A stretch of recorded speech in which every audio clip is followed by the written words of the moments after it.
C'è sempre fermento sul mercato piloti e non solo della MotoGP. La novità di questi ultimi giorni è il possibile arrivo di Gunther Steiner, uno che ormai è praticamente un'icona della Formula 1. Si parla di un suo possibile approdo in Tech 3 con Hervé Poncharat che potrebbe divorziare da KTM e trasferire la sua struttura in un altro marchio, che potrebbe essere sì la Honda da come si vocifera un po', ma attenzione perché c'è anche un'altra pista aperta, quella della Ducati, e poi c'è da pensare ai piloti. Il prescelto sembra essere Jorge Martin, ma occhio anche ad Enea Bastianini. Insomma, c'è tanto di cui parlare, quindi rimanete fino alla fine e ricordatevi di iscrivervi al canale e attivare la campanellina delle notifiche. Uno, perché è gratis e non vi costa nulla e a me fa una grandissima differenza, e due, perché così rimanete sempre aggiornati sui video che usciranno in futuro. Entriamo nel vivo, ma chi è Gunther Steiner? Per chi non lo sapesse, è nato a Merano, in Alto Adige, quindi italiano ma con cittadinanza statunitense, ed è stato il team principal dell'Haas in Formula 1 per quasi un decennio. Un manager schietto e carismatico, diventato una star, una vera e propria icona grazie alla serie Drive to Survive. Praticamente con il suo accento inconfondibile, un approccio diretto, ha conquistato i fan della Formula 1. Non ha solo competenze nelle monoposto, la sua carriera è iniziata nei rally negli anni 80 quando si unì al Mazda Rally Team come meccanico e a fine anni 90 poi arrivò nel mondiale rally nel WRC con la Ford nel team privato M Sport che troviamo ancora oggi. E occhio perché qualche contenuto sul rally in questo canale può arrivare. Poi torniamo a noi. Nel 2001 un certo Niki Lauda lo porta in Formula 1 come managing director della Jaguar Racing, dove però non ottenne grandi risultati e poco dopo si trasferì in Red Bull in veste di direttore tecnico. Prima sempre in Formula 1, poi si è immerso nel progetto NASCAR negli Stati Uniti, sempre con l'azienda delle bibite energetiche. Nel 2014 Gene Haas, proprietario della squadra che porta il suo cognome, lo scelse come team principal della scuderia, che tra l'altro sarà anche la prima americana della Formula 1. Lì ci furono dei bei risultati anche dal lato d'immagine, perché come dicevamo prima, con la serie di Netflix Drive to Survive incentrata sulla Formula 1 è praticamente esploso a livello mediatico, diventando famosissimo. Una volta lasciata la Formula 1 arriviamo nel 2025 in cui si parla di un suo possibile ingresso in MotoGP. Steiner è stato avvistato nel paddock a Silverstone non come un semplice spettatore ma con un ruolo attivo, dato che sembra essere in trattativa per entrare nel team Tech 3 di Hervé Poncharat con degli investitori americani. Da quello che fila dei principali media sembra fatta la cosa e che manchi solamente l'annuncio: Steiner lavorerà a tempo pieno in MotoGP.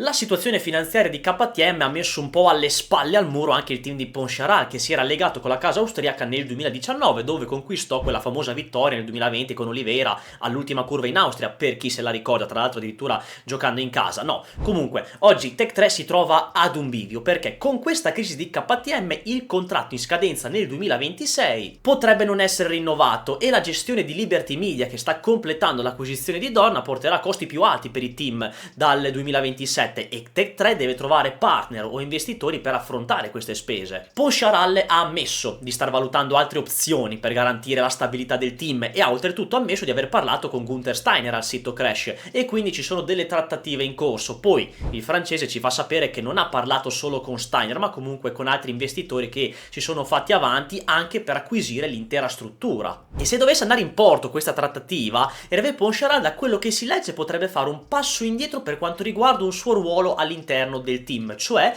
che non sarà più il proprietario della squadra e che ci sarà Gunther Steiner con la sua azienda al suo posto perché gliela compra. Da poco il francese ha anche fatto un altro passo indietro, non è più il presidente dell'IRTA, l'associazione dei team, dove è stato nominato qualche settimana fa Lucio Cecchinello. Poncharat comunque ha anche dichiarato che non è che non ci pensa nemmeno a non rinnovare con KTM, perché il socio di maggioranza dell'azienda al 49,9%, l'Indiana Bajaj, ha iniziato le operazioni per salvarla, come era anche prevedibile. Dunque i soldi ci saranno, però la questione che rimbalza in questi ultimi giorni è che KTM nel 2026 potrebbe schierare solamente due moto, quelle ufficiali, proprio per i tagli di questa crisi finanziaria che sta attraversando. Però il contratto cita che KTM e Tech 3 sono legati insieme anche nel 2026, e se dovesse avvenire una separazione è perché KTM deciderà di schierare solo due moto e non quattro, pure se c'è la volontà di continuare insieme. Però ci sono cause di forza maggiore, quindi Poncharat si sta guardando intorno in anticipo per cambiare marchio e non arrivare impiccato. Il succo della questione è questo.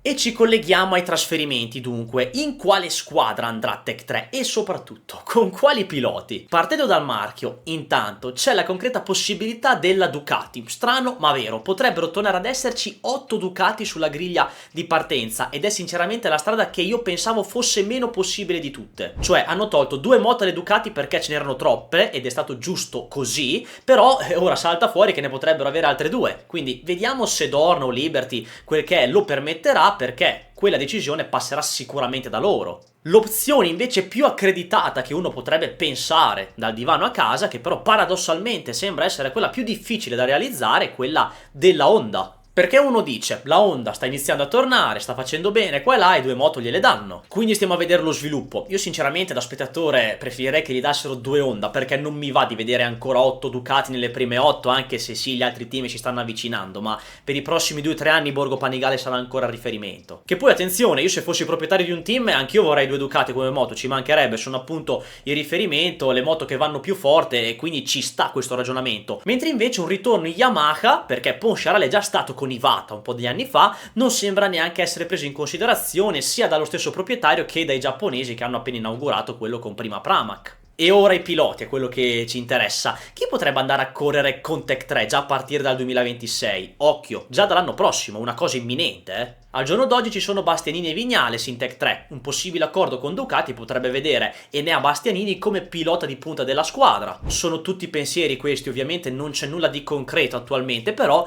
se ci dovesse essere l'accordo con Borgo Panigale il pilota riminese sarebbe un principale candidato per il team e lui segue con attenzione questo sviluppo, anche con l'interessamento di Yamaha Pramac e Aprilia, perché già dal 2026 Bastianini potrebbe cambiare team anche se ha un contratto con KTM e bisogna vedere le clausole e penali che ha nel contratto. E ci colleghiamo infatti a Jorge Martin. Di tutta la vicenda ve ne ho parlato sul canale con 2 video, ma magari ce ne saranno degli altri sullo sviluppo del caso e anche con Ruben Chaos in una chiacchierata che abbiamo fatto, vi lascio tutto nelle schede qua in descrizione. Torna viva l'ipotesi Honda Tech 3 e l'affare sarebbe supportato dalla Red Bull che fa da sponsor a Martin e che ha avuto dei rapporti con Steiner nei primi anni 2000 come abbiamo visto, quindi i rapporti ci sono. E dunque potremo vedere un Martin in Honda nel 2026. C'è sia l'ipotesi del team ufficiale al posto di Marini e adesso questa ipotesi del team Tech 3 Honda. Verosimilmente se dovesse andare nella squadra satellite ci rimarrebbe un anno per poi andarci nel 2027 insieme a Zarco che magari viene promosso in ufficiale con Mir che non verrà rinnovato.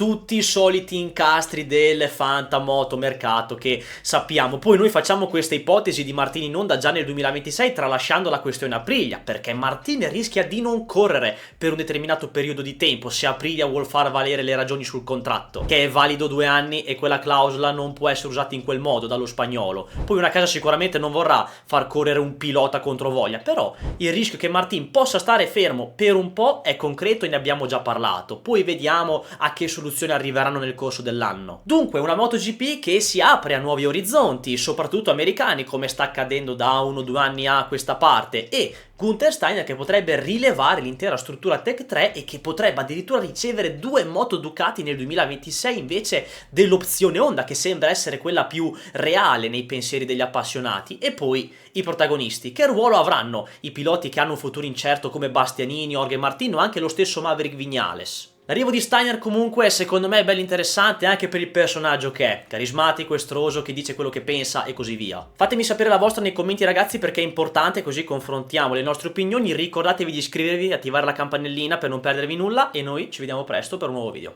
Ciao!